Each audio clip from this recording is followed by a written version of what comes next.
the truth about liberalism, progressivism, socialism, whatever you want to call it, is that they love banks. I know you're thinking, what? What? You're crazy, man. I'm a liberal. I love Bernie. If you love Bernie, you need to realize, man, that he's for the banks. And this is how he's for the banks. He's for the banks because he talks about free stuff. He talks about free education, free housing, all this free medical. It's not free. But where's he going to get the money from? Where's Bernie Sanders going to get the money? Well, he says he's going to tax the wealthy, and that they're going to pay for it. But the amount of money that he wants to spend is astronomical. And even if you could possibly take every penny from the 1%, I mean every possible penny, 100% of what they have, their land, their homes, everything, it still wouldn't cover the amount that he wants to spend. Well, where's he going to get that money from? Where? He's going to get the money from the banks. He's going to borrow money from the banks, much like his wife did when she worked at a college. She bought up a bunch of land. This is his wife, keep in mind. His wife, Bernie Sanders' wife, bought up a bunch of land that the Catholic Church was selling at the time because they needed the money for legal aid. That was when all the sex child stuff was happening, molestation. They needed the money for lawyers. Well, she went to the bank, borrowed a bunch of money to buy the land. Well, the loan, they couldn't afford the loans, and the school went bankrupt.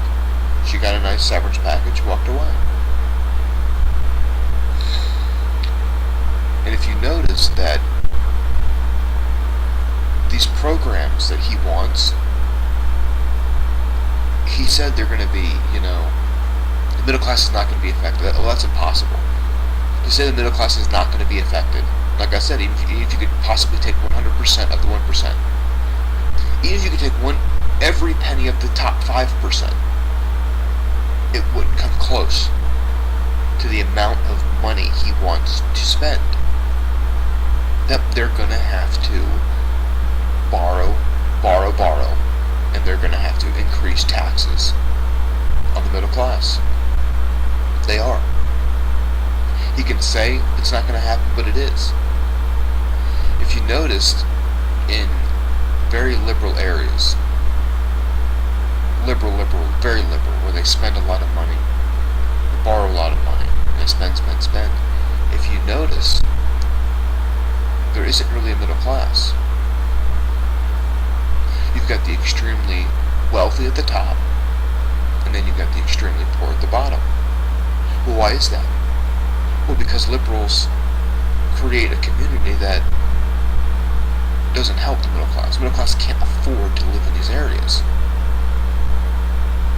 The taxes are too high. The homes are too high. They just can't afford to live there. And as we've seen in the last 8 years of Barack Hussein Obama and liberal policies, as he was turning the United States into a more liberal country, what did you see? You saw the middle class shrinking. And that's directly related to liberal policies. Look at what's happening, the amount of spending that's happening. And you look at the amount of revenue, taxes, that's being collected. They're breaking records. And yet they're still in the hole with the amount of money that is owed to the banks. So Bernie loves the banks. Democrats love their banks, and bankers love progressive liberals. Because they know damn well more spending equals more borrowing. Let's look at in Europe, how progressive liberal they are. Spend, borrow, spend, borrow.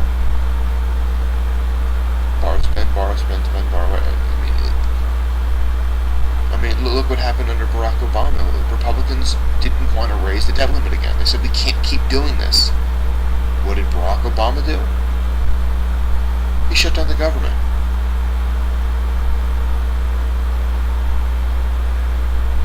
Instead of having a balanced budget, balanced approach to government, no, he wants to continue to borrow more money from the banks.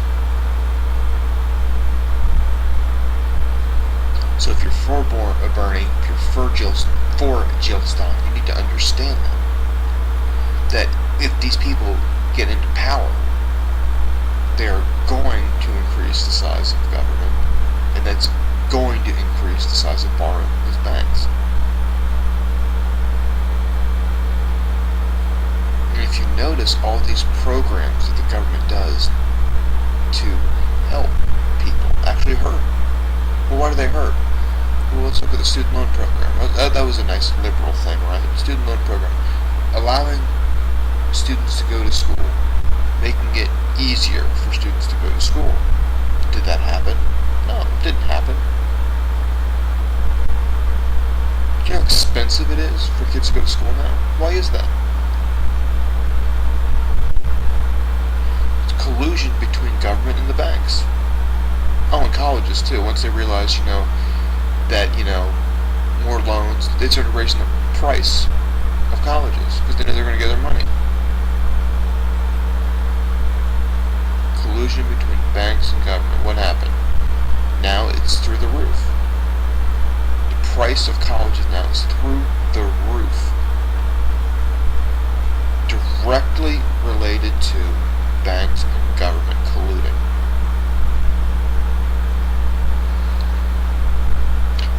Now after government created this problem, what are they saying? People like Bernie, well, we want free college now. They created this problem. Government. People like Bernie. And now they want... Let's look at the home loan fiasco. What was that? Again, that was collusion between banks and government. Another collusion that caused this massive problem.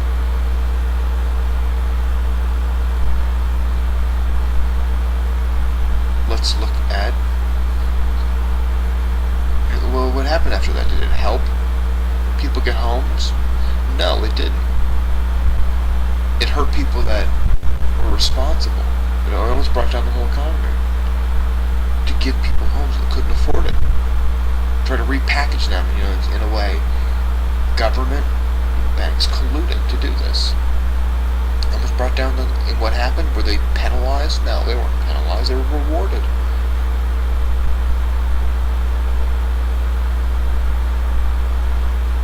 Let's look at Obamacare. Obamacare was meant to make things, quote, fair for healthcare. Did it? No, it made things even worse for people. Collusion between government and the insurance companies. Insurance companies backed Obamacare. Why? Because they were greedy. And they thought they were going to make a lot of money. The government mandating people get insurance. They backed it. Did it work? No. So now what are people saying? We need single payer. The government created this problem. Liberals, the big government, created this problem.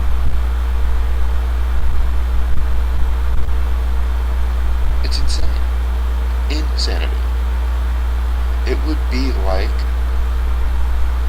a firefighter who starts fires in the middle of the night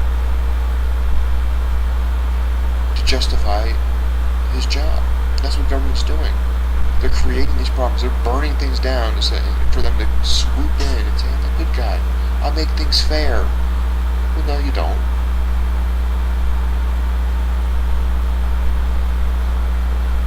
Don't. You make things worse for people's lives. So under these liberal progressives, that's what you're going to get.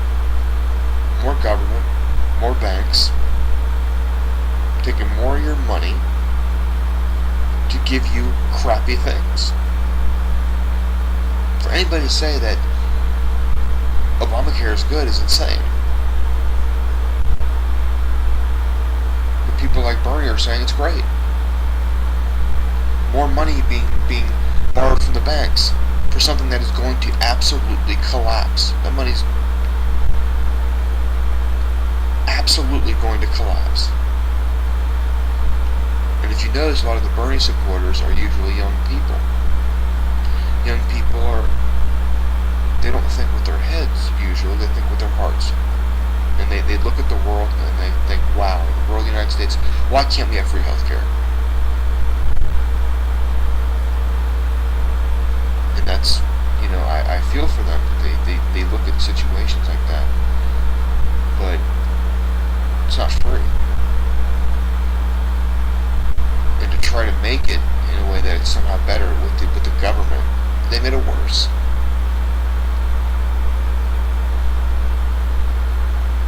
So, however bad it was to justify signing Obamacare into law, it's worse than that now. But I don't see people saying, listen, let's change it. I mean, even Republicans, they wanted Obamacare 2.0. Trump wanted Obamacare 2.0. No. It's a side thing.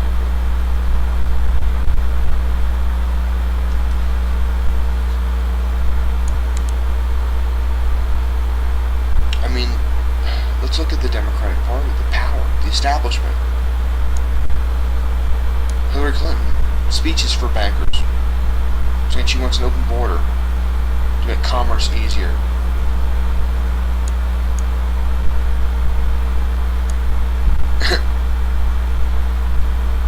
She's telling the people to resist Trump, a woman who's controlled by Wall Street, controlled by the global financial structure, telling the people to resist against Trump. From the Death Star, she is saying this. Resist. And when Hillary bamboozled Bernie, colluded with the media behind the scenes to get her the nomination, what did Bernie do? He played politics. He supported her. He made stupid comments like even during the DNC, when debates, he said he's sick and tired of the damn emails. How stupid are you, man? Seriously. And after after all the things that were released, that what she did behind the scenes, and her people did behind the scenes, he supported her. He's part of it all. If you think he's different, he's not.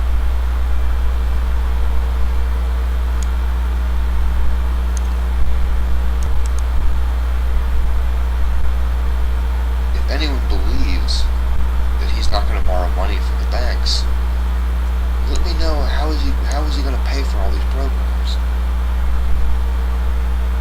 How?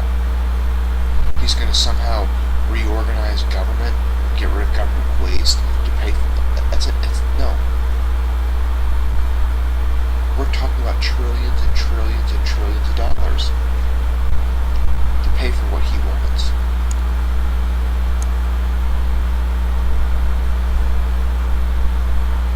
When the United States is already $19 trillion in debt. Medicaid, Medicare's in debt. Social Security in debt. And now we're going to add Obamacare to that and a student loan. It's almost like they want to collapse the government. I wouldn't be surprised if they truly wanted to. Then they could go from socialism to communism.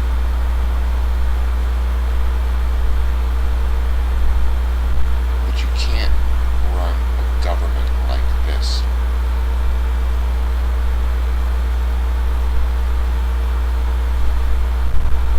You can't just keep spending,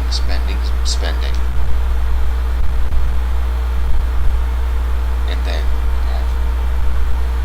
borrow. You can't keep doing that. You have to balance the budget at some point. If you don't, the country will collapse. You can't just keep raising the debt limit.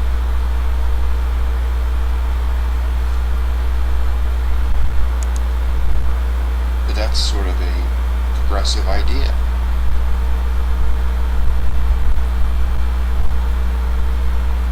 To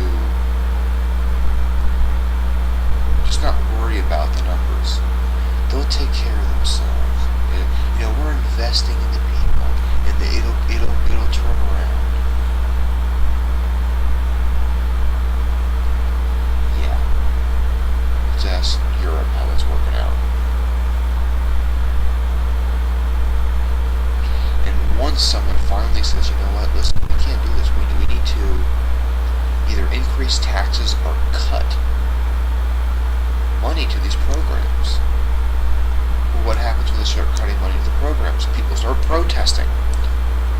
What happens when they increase taxes that somehow pay for these programs? People protest. It seems that everyone wants the program, but no one really wants to pay for it. Every time in Europe, look, when they want to cut funding or raise taxes, there's always a massive protest. Always. It's just further proof that this ideology is based in emotion more than facts. Like Bernie Sanders and Cruz debated Obamacare. You notice you don't see a lot of the media talking about that. Why? Because Cruz dismantled Bernie. Sorry, Bernie and Cruz. Healthcare debate. He did. Cruz dismantled it. I'm not really a fan of Cruz, but when he talked about it, he did. If you don't believe me, watch it. It's a long video. In one particular thing, a business owner said, "Listen, I can't afford all these extra taxes that you want to impose on me. I can't. My business will collapse." And he was just like dumbfounded. He didn't understand. They don't understand that if you overtax a business, the businesses will only not grow, but they'll completely be destroyed. And that's the backbone of our economies. Is business creating jobs, and all these taxes are going to stop that, and they are. You see it in the areas.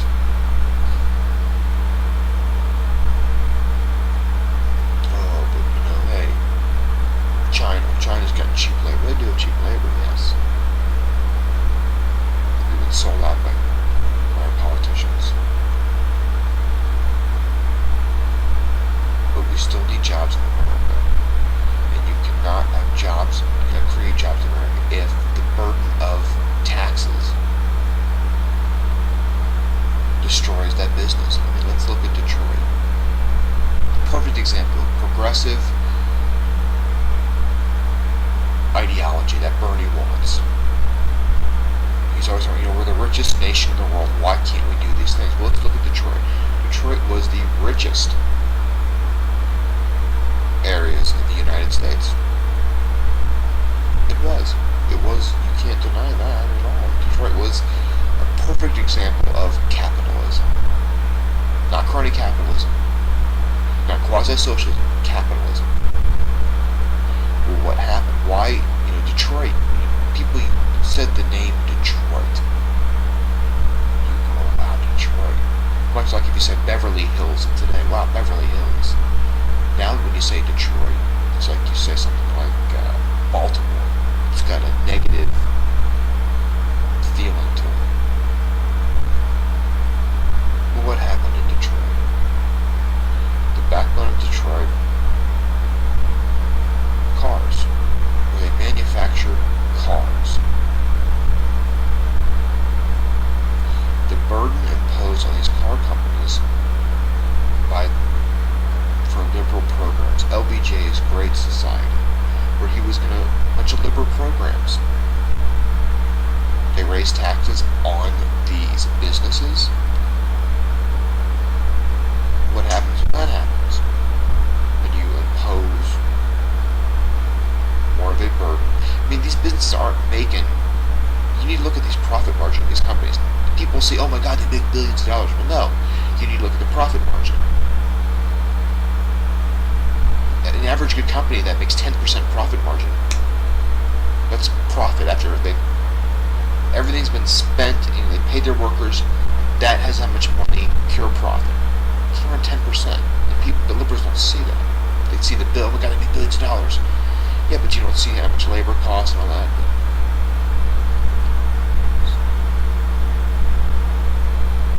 So you've got LBJ's Great Society, imposing all these programs, and they got to pay for it. How do they pay for it? They tax the people and the businesses, which they did. So what happens then? Well, they got to put those prices on the consumer, and also now the people have to pay for it. So what do these businesses do? Well, they started to back on hiring, which means they put people out of business. I mean, they fire you. Now those people have to pay the extremely high income tax and housing taxes, and now they don't have a job. Plus, not to mention all the absurd union rules they put on the business, the car companies. The unions aren't interested in the business necessarily doing well. They don't really care about the books. Look at Twinkie, what the unions did to Twinkie. Research that. But yeah, they would say, listen, these people would retire and they get 90% of their income when they retire. You can't have a business operate like that, where you're paying people who retire the same amount almost to people that are working there. That's too much of a burden on the business.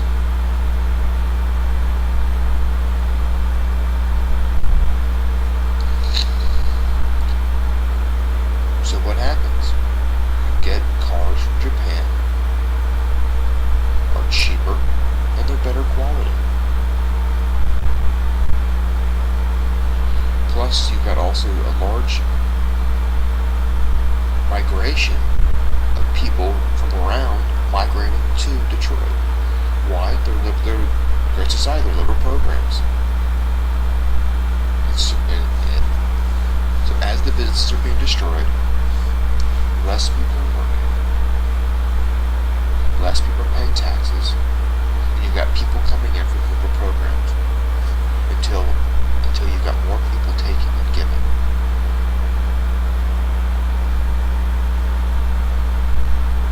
That's basically what destroyed Detroit. If you notice, it used to be a Republican area, and then they transformed the area to Democrat. And what do you see? What do you see in Detroit after it became a Democratic city? They destroyed it. They brought people in that wanted free stuff, that weren't paying taxes. The businesses were being overtaxed. The unions were screwing over the business. Ridiculous demands. What did you get? You got, like I said, cheaper cars, better quality from Japan. How's that possible? How is it possible that a car all the way in Japan, because Japan isn't like China, it's not a third world nation. One of the best economies at that time. At post-World War II, they were doing pretty good. How is it possible that a car all the way in Japan is better quality and cheaper? The greedy, companies in Detroit? No. Like I said, their profit margin isn't that high. The increase, the burden that the government unions put on these companies in order to somehow make a profit, they had to increase the price of the cars. And also with that increased burden on these companies, they couldn't expand. They couldn't hire more people.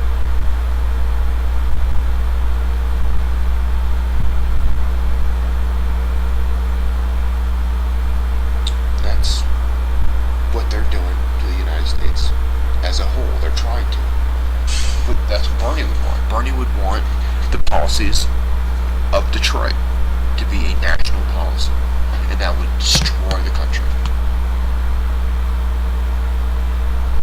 But, as I've said, progressivism, liberalism, whatever you want to call yourself, isn't a belief based in logic. It's a belief based in emotion. The younger people are joining because they're young, they're naive, they think they know, they don't. Oh, but if that started to happen, we would stop it, we would change our... No, look at Detroit. Again, back to Detroit.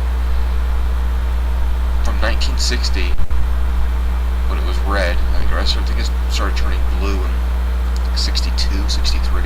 From 62 to 63 to 1980, they destroyed it. It was decimated. 20 around 15, 20 years, they destroyed Detroit. Why didn't they change it? Why didn't they say, listen, these policies aren't working? Well, I'd ask you to look at places like Baltimore. When you look at these liberal areas, I can go down the list. For all these areas that are liberal, they're not changing their policy. Let's look at Chicago, where the president's from. Or not from, but he started his political career. The amount of crime, the corrupt government. They rely on federal money. If they didn't have the federal money, they would go bankrupt. They're not self-sufficient city. And they have the luxury of being that way because of it. When President Barack Hussein Obama had his farewell speech in Chicago, they treated him like it was Kim Jong-un. They didn't really mind that the government kind of bankrupt. They didn't mind that they celebrated 700 plus murders that year.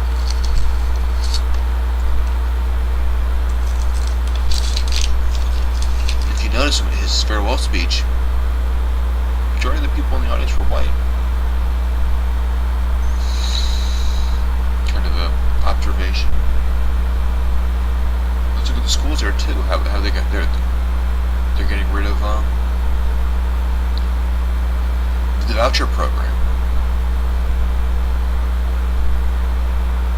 Another area where the government destroys is public education, what they did to education.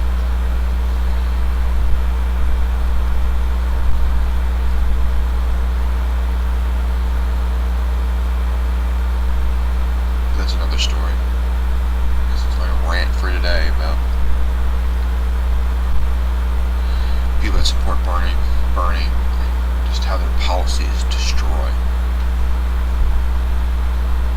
But in no way, because I'm against what burning is for, does that mean I'm for corporatism. I am not for corporatism.